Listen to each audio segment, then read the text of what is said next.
Happy Friday, North Texas! I'm Scott, and I'm flying solo this week. Today is Friday, October 31st, so in addition to a happy Friday, allow me to wish you a happy Halloween, North Texas. We've got a great interview about what makes scary movies scary for this Halloween edition of the podcast, but before we get to that, let's check in with Zach Babb for the Mean Green Minute.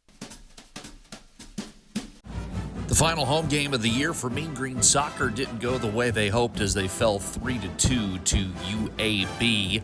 The Blazers jumped out to a 3-0 lead before the Mean Green added goals in the 77th and 83rd minute. North Texas wraps up the regular season with a 6-10-4 record. Volleyball saw their 6-game win streak come to an end on Wednesday. They lost 3-2 in a hard-fought match with Abilene Christian in non-conference play. The Mean Green are back into the conference slate this weekend. They play Memphis on Friday at 6 p.m. at home before heading down to UTSA for a 1 p.m. road Sunday match. And football is back home for its second-to-last home game of the season against Navy. It's a morning game, an 11 a.m. kick at DATQ Stadium against the Midshipmen. You can watch the game on ESPN2 or listen to the radio call on Talk Radio 1190 AM and DFW or anywhere for free on the Varsity Network app. Thanks for that report, Zach. That's going to be a huge game for the Mean Green this weekend against Navy. So let's pack DATQ Stadium tomorrow to give our team home field advantage. You can get more UNT athletics updates from Zach by checking out his other shows, GMG Cast and This Week in Mean Green Sports. But before we get to tomorrow's game, in celebration of this episode coming out on Halloween, I interviewed sociology assistant professor Allison Helmuth. Helmuth teaches urban sociology and hosted a screening and discussion of the 1992 horror movie Candyman this week. We talked about how urban sociology intersects with horror films and how scary movies reflect societal fears. All right, Allison, thank you so much for taking the time to join us on the podcast today. Thank you. I'm happy to be here. We're here because this episode is going out on Halloween, so let's start with why are horror films scary, according to sociologists? Okay, so this is a great question. Sociologists study society, social inequalities, and social behaviors. And one of the things we're really good at is analyzing the cultural meanings of particular kinds of social artifacts, like horror films. So when I teach about horror films, I draw on the work of two sociologists from University of Colorado Boulder named Laura Patterson and Marshall Smith, and they're experts in the horror genre. They have their own podcast called Collective Nightmares, and that's about the sociology of horror films. And one of the things that they point out is that different societies and cultures have different fears, anxieties, and tensions at different points in time. They argue that horror films they're sort of like mirrors that reflect back those fears, anxieties, and tensions at us. And so that's part of what makes them scary. They also point out that horror is a genre that's really built on the idea of violating or transgressing social norms. So by watching and analyzing horror films, we can identify the social norms of a particular culture and a particular time and place that the film was created. And that's another part of what makes them scary to the audience. We're used to a particular set of social norms, and when we see those norms being transgressed and violated, that makes us feel uncomfortable, anxious, or even scared. And so that's how a sociologist would explain what makes horror films scary. Yeah, and that's interesting, talking about it being sort of a mirror of society and, just thinking about like kind of the evolution of horror, how it's kind of started out with just like monsters, being afraid of, what's lurking in the dark. And then, in more modern movies, you get into like body horror and that kind of thing and how that evolves is really interesting. Yeah, absolutely. It's fascinating to look at different time periods and see, okay, in the 1980s, what can we take away from what was really scary to folks versus in, the 40s, what were people really feeling anxious or worried about? We can see some of that reflected back to us in the films produced at the time.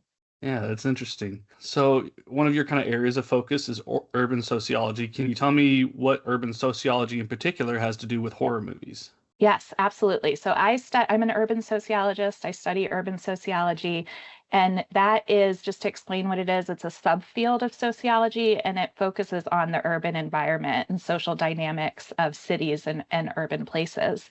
And so horror films often deal with these same themes related to cities and urban environments.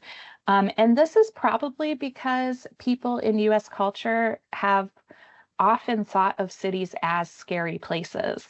And even our early sociological theorist, George Simmel, is an example of someone writing about cities at the turn of the 20th century.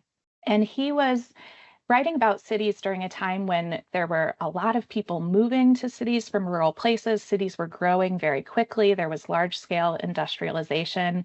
And he described cities as places that could be overwhelming, fast paced, intense, places where people became easily overstimulated, or developed what he called a blase attitude towards their neighbors. But he also saw cities as places of liberation, and he wrote about cities as places where the social norms or the social mores that you might have had in your previous community may no longer apply. People may no longer feel restricted by those norms in their new urban setting. They might have more anonymity or freedom to sort of explore or violate social norms that they would have been confined by previously. And so for all of those reasons, you can imagine how cities could become the very places that people feel anxious or have fears about. And that makes for a very useful background in a horror film if we can sort of tap into those anxieties that people have about the space that the film is taking place in the first place. Yeah. And then tell me about the movie and discussion that you hosted this week leading up to Halloween. Sure. So we in the sociology department, we just hosted a screening of the film Candyman from 1992. And I'll say there's recently a remake of this film released a couple years ago, but we watched the original version from 1992. And that film was originally set in the Cabrini Green public housing projects in Chicago. Those housing projects no longer exist, but at the time, they were notorious for, in public culture, for being a site of a lot of drug-related crime. And they were also notorious for having a physical condition that was in pretty rough shape with a lot of deterioration. They were high-rise apartment buildings, and they needed a lot of work at the time that this film was released. Also, the majority of residents who lived in the buildings were low-income African-American families. And this film, released in 1992, it was released at the height of the US war on drugs. And so this was a time period where politicians and public policy were really focused on criminalizing the use and possession of crack cocaine and trying to reduce drug-related crime in urban neighborhoods in particular. So again, thinking back to those reasons that urban sociology might be leveraged in, or themes of urban sociology could be taking place in horror films, this is the perfect backdrop to sort of reflect back society's fears about public housing and urban spaces. And so I don't want to give too much away about the film itself in case folks haven't seen it and want to watch it, but it directly engages with themes of housing inequality, racial injustice, and urban sociology. And the reason for that is that it's based around the legend of Candyman. And Candyman was depicted as the ghost of an African-American man whose parents were enslaved, and he had been lynched for his romantic relationship with the daughter of a wealthy white man. And so the film depicts how the ghost of Candyman haunts the Cabrini Green housing projects in the present day. And part of the film, the legend is that if you say Candyman's name 5 times, he will appear and wreak havoc. And so I think I've said it 4 times so far, so I'm not going to say it again. But that is the storyline of the film. So Candyman being based in the Cabrini Green housing development, that was an actual place in Chicago, right? Yes, that was an I find that place. really interesting. I grew up on like 80s and 90s horror, so you think about like Nightmare on Elm Street. It's just this like vague idea of Elm Street. Every town has an Elm Street. or like Scream, like it's set in this just kind of idyllic small town, like could be anywhere. Yes. Hmm. Is there anything, I don't know, sociological, I don't know how to frame this, but like real location versus a fictional location, and how that can like impact the realism of a movie? Yeah, that's a really good question. I think what we can take away from this film being set in Cabrini Green specifically is that Cabrini Green, as a real place, had such a notorious reputation during this time period. And Hmm. so, whereas other films that are set in sort of a, like you said, Nightmare on Elm Street and just sort of an idyllic, sort of any place America, that's sort of engaging with a different type of mirror reflecting back fears and anxieties. In that case, the film might be trying to say, isn't it scary that this could happen anywhere, even in these, ideal suburban neighborhoods, that sort of thing. And so Yeah. I think that's what, as a sociologist, I would take away from it is what are the particular kinds of anxieties and fears that the audience is meant to sort of feel heightened response about, and using a particular place or a more generic sort of fictionalized place might have different reasons for heightening those fears. Yeah. And then I also wanted to talk about this kind of like the kind of urban myth of Candyman, because I think that's sort of permeated beyond the movie. Because I had never seen that movie growing up, but I had heard the Candyman say it three times into a mirror and he'll pop up behind Hmm. you type of thing. Hmm. Do you know if that was based on an actual like urban myth that predated the movie, or was that created from the movie? That's a great question. My understanding is that the movie itself, which was directed by Bernard Rose, and written by him, the story was adapted from a short story by Clive Barker, called The Forbidden. And that story was actually based in Liverpool in the UK.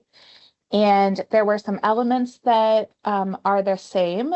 That story took place in a large scale housing estate that was described as decrepit in the story. Um, but I haven't actually read the short story, so I can't say if the terminology of Candyman came from there, or the specific elements of saying Candyman's name 5 times, that sort of thing. But what I understand from interviews with Clive Barker is he has said that the story that he wrote was based on urban myths that his grandmother had told to him. And so he wanted to do something with those and turn them into the story called The Forbidden. Okay, interesting. Then let's end with what's your favorite horror film that deals with themes from urban sociology? Okay, so my favorite horror film currently, I feel like it changes all the time, but right now it's one I watched for the first time last year, and that is Poltergeist from 1982. I like older movies, as you can maybe gather.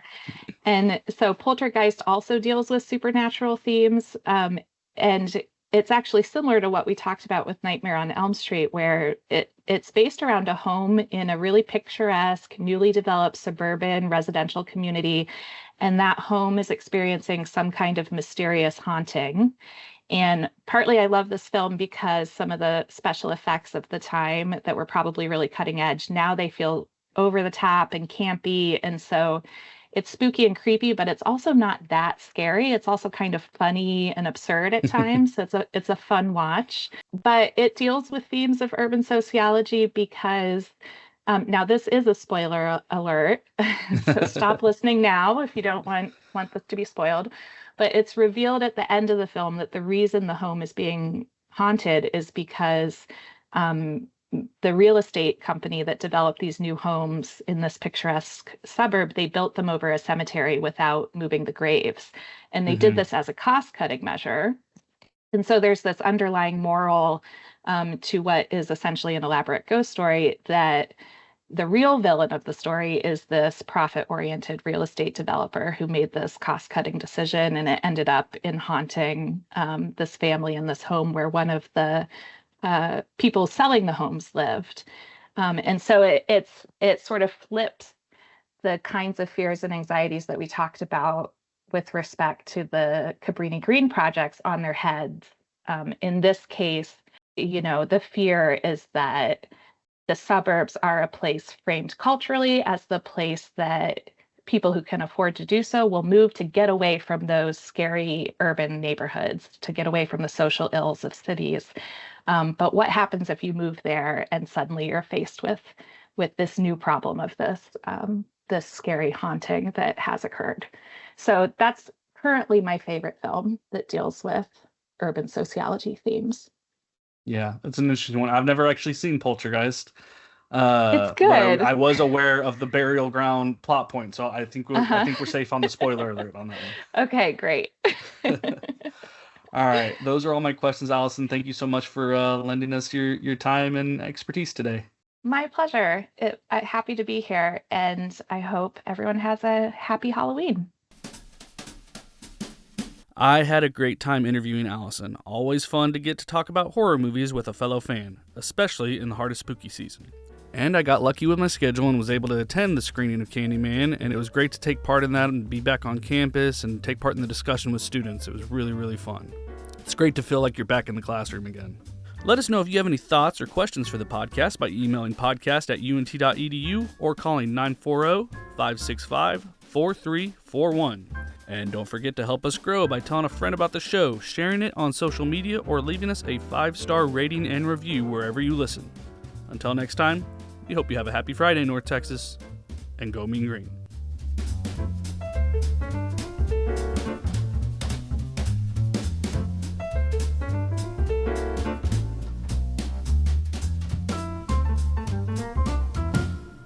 Have you ever heard of Candyman? No. His right hand is sawn off. He has a hook jammed in the bloody stone. And if you look in the mirror and you say his name 5 times, he'll appear behind you, breathing down your neck. You want to try it? So Billy began. He looked in the mirror and he said, Candyman. Candyman. Candyman. Candyman.